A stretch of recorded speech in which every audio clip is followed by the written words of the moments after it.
Save AP అంటే ఏంటి గోండాలు రక్షించమనా? నువ్వు గోండాలు వేసుకుని వెళ్ళు. నీ యొక్క ఎమ్మెల్సీలు ఎవరు మాక్సిమం గోండాలే. దువ్వాడ శ్రీనివాస్ మీద అయితే దగ్గర 15 కేసులు ఉన్నాయి. 2 మర్డర్ కేసులు ఉన్నాడు మీద. ఆడొక 420 చీటర్ దొంగ ఖైదీ. అటువంటి నీ వెనకాల బాడీ గార్డ్ కింద పెట్టుకొని ఆడవాళ్ళ గురించి అసహ్యంగా మాట్లాడిన తీసుకొచ్చి నీ సెక్యూరిటీ పెడతావా? ఆయన రక్షించాలా?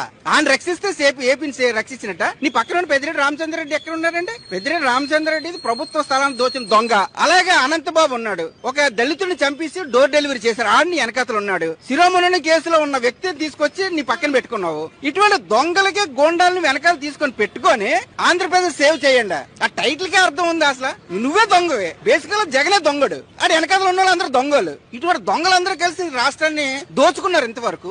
ఈ రోజు సేవ్ ఏపీ ఇది సేమియా కాదు, లేకపోతే సేవ్ ఏంటి ఆలు పూజ సేవే కాదు. ఇటువంటి వ్యక్తులకు అర్థాలు తెలియని వ్యక్తులు సేవ్ ఏపీ అని చెప్పేసి ఇప్పుడున్న ప్రశాంతతను పాడు చేయడానికి